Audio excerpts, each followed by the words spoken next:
2022 और 23 का। हम लोग कहते हैं कि हमारे पास हथियार नहीं रहेगा तो हम लड़ेंगे कैसे। तो पहले हमको सिलेबस पता होना चाहिए ना कि हमारा सिलेबस है क्या, 9th में हमें क्या क्या पढ़ना है।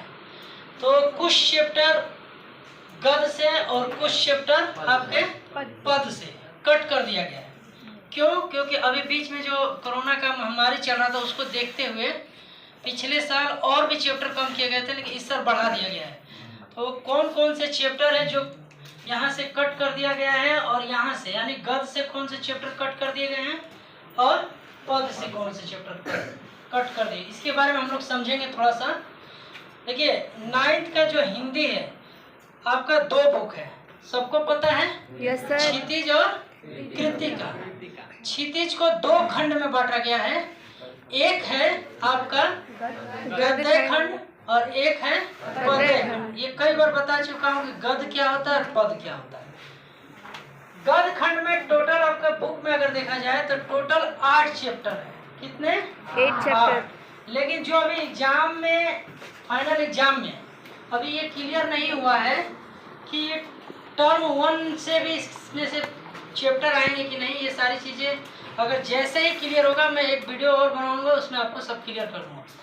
तो इसमें हमको ये समझना है कि आखिर वो चैप्टर कौन से हटा दिए गए।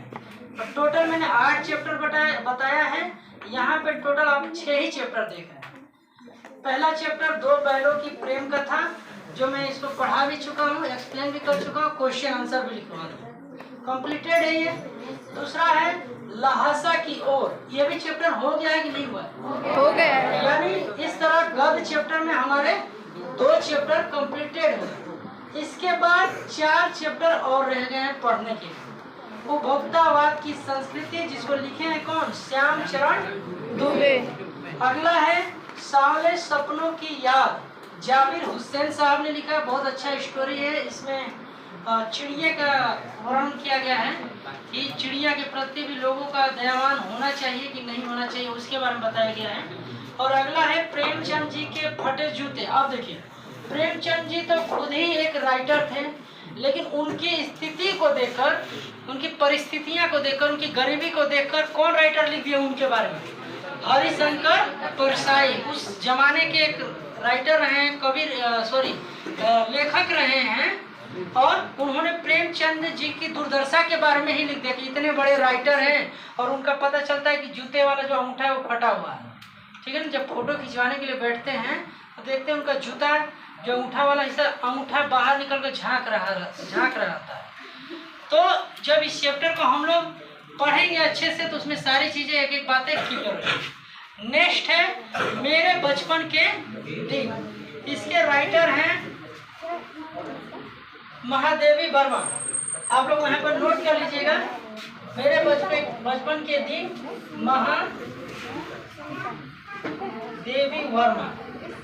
ये भी हम चैप्टर को पढ़ेंगे। तो ये टोटल 6 चैप्टर हम पूरे साल में पढ़ेंगे, जिसमें से 2 चैप्टर मैंने कंप्लीट भी करा दिया है। और कौन कौन सा चैप्टर वो है जो नहीं पढ़ना है उसको कट कर लीजिएगा, बुक के अंदर पेंसिल से या कहीं भी नोट कर लीजिएगा जिसको नहीं पढ़ना है। वो है एक कुत्ता और एक मैना, ये हजारी प्रसाद का है, चैप्टर नंबर 8 यानी लास्ट चैप्टर गद्य का, ये नहीं पढ़ना है। फिर चैप्टर नंबर 5 है चपला देवी द्वारा लिखित नाना साहब की पुत्री देवी मैना को भस्म कर दिया गया। ये चैप्टर 2 चैप्टर नहीं आएंगे गद्य से। तो वहाँ बुक है जिसके पास वहाँ कट कर लीजिए, नहीं तो जहन में दिमाग में रखिएगा ये चैप्टर नहीं पढ़ना। अब आते हैं पद के तरफ। पद को काव्य भी बोलते हैं, रचना भी बोलते हैं, दोहा भी बोलते हैं, कविता भी बोलते हैं। ठीक है, कोई बात नहीं। इधर आइए, इसमें टोटल 9 चैप्टर है, लेकिन हमको पढ़ना है कितना? 7। यानी इसमें से भी 2 चैप्टर क्या कर दिया गया? कट कर दिया गया। कौन कौन से चैप्टर पढ़ना है? साखिया एवं शब्द, जो मैं पढ़ा चुका हूँ आप लोग को। नेक्स्ट चैप्टर है वाक, जिसके राइटर है लंदन सवैये, जिसके राइटर है रश्खान। कैदी और कोकिला, इस चैप्टर का, इस बुक का सबसे मस्ट चैप्टर अगर बात करें तो कैदी और कोकिला, जो लिखे हैं कौन? माखनलाल चतुर्वेदी। जब चैप्टर एक्सप्लेन किया जाएगा तो माखनलाल चतुर्वेदी के जीवन परिचय के भी बारे में बताया जाएगा, उनको क्या कहा जाता है हिंदुस्तान में, है ना। इनका एक टाइटल भी है, इसके बारे में बताया जाएगा। तो उसके बाद जो चैप्टर है ग्राम श्री, इसको लिखे हैं सुमित्रा नंदन पंत जी ने। मेघ आए, मेघ मतलब क्या होता है? बादल।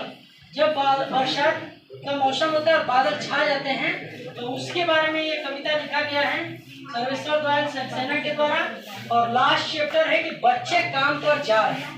अब बच्चे काम पर जा रहे हैं का मतलब कि बच्चों का भी उम्र नहीं रहता है काम करने का, 10 साल 12 साल के रहते हैं। लेकिन जो राइटर है राजेश जोशी, उन्होंने देखा कि सुबह सुबह ठंड के मौसम में चारों तरफ कोहरा छाया हुआ है, और उस कोहरे में बच्चे नंगे पांव काम के लिए जा रहे थे। कहीं ना कहीं उनके मन में पीड़ा होता है कि बच्चों का उम्र खेलने कूदने का, और ये बच्चे कहाँ जा रहे हैं? काम करने, वो भी सुबह जाड़े के समय। तो बहुत ही अच्छा चैप्टर है। इस तरह मैंने अभी सिर्फ क्षितिज भाग बुक से बताया हूँ कि क्या क्या चैप्टर आने वाला है और क्या क्या नहीं आने वाला। अब इसमें जो 2 चैप्टर नहीं आने वाले हैं, वो चैप्टर है यमराज की दिशा, जो चंद्रकांत देवताने द्वारा लिखित है, और एक है चंद्र गहना से लौटती बेर, इसके राइटर है केदारनाथ अग्रवाल। ठीक है, ये 2 चैप्टर क्षितिज के काव्य खंड से नहीं पूछे जाएंगे। चैप्टर है आपका 14 और एक चैप्टर है 16, यानी 14 और 16 चैप्टर नहीं आएगा इसका। इसी तरह कृतिका के भी अंदर हम लोग चलेंगे, कृतिका बुक से भी समझेंगे कि कौन कौन सा चैप्टर नहीं आने वाला है, तो उसको भी देख लेते हैं यहाँ पे। इसके बारे में बताया था आप लोग को, थोड़ा सा कृतिका के बारे में समझ लीजिए। कृतिका में टोटल 5 चैप्टर है। कितने? 5 में से सिर्फ 3 ही चैप्टर आएगा। एक है इस जल प्रलय में, जिसको लिखने वाले फणीश्वर नाथ रेणु जी हैं। इसके बाद मेरे संग की औरतें, मृदुला गर्ग ने लिखा है। रीढ़ की हड्डी, जगदीश चंद्र माथुर ने लिखा है। इसके बाद आप लोग का ग्रामर का भी सिलेबस मैंने यहाँ पे लिख दिया, हिंदी व्याकरण। इसमें उपसर्ग रहेगा 4 नंबर, समास 4 नंबर, वाक्य यानी वाक्य की परिभाषा और वाक्य के भेद अर्थ के आधार पे पूछेगा। अर्थ के आधार पे 8 होता है। कितना? 8। वो सारी चीजें हम लोग पढ़ेंगे। इसके बाद एक और चैप्टर है अलंकार। अलंकार से भी 4 नंबर, यानी टोटल आप लोग का 16 नंबर इससे आता है ग्रामर। इसके अलावा पत्र लेखन दो भाग में बटा रहता है। एक होता है औपचारिक, एक होता है अनौपचारिक, जिसको फॉर्मल और इनफॉर्मल बोलते हैं। तो 2 लेटर रहेगा, ये 2 में से 1 करना रहेगा। इसके बाद निबंध भी रहेगा, निबंध 3 रहेगा, 3 में से 1 करना रहेगा। इसके बाद एक नया चीज जोड़ दिया है, समारोह निबंध। समारोह निबंध का मतलब ये होता है कि जब हम किसी को बधाई देते हैं या किसी को आमंत्रित करते हैं या किसी फंक्शन में हम लोग इन्वॉल्व होते हैं, तो उसकी शुक्रियादा कैसे करें। लेकिन उसको भी 2 भाग में बांटा है, एक होता है फॉर्मल, एक होता है इनफॉर्मल। जैसे पहले लेटर 10 नंबर का आता था, कोरोना से पहले लेटर 10 नंबर का आता था, लेकिन इसी को 2 भाग में बांट दिया। 5 नंबर का ये हो गया, 5 नंबर का ये। लेकिन अब 5 नंबर में इसको 2 भाग बांटा है, औपचारिक अनौपचारिक, कोई एक करना रहेगा। उसी तरह इसको भी है, औपचारिक अनौपचारिक रहेगा, इसमें से 2 में से 1 करना है। ये पूरे 2022 और 2023 का हिंदी का सिलेबस है। और भी सब्जेक्ट का सिलेबस आ गया है, आप लोग अपने अपने टीचर से बात कर सकते हैं, पूछ सकते हैं, लेकिन मैंने अपने हिंदी का पूरा सिलेबस बता दिया।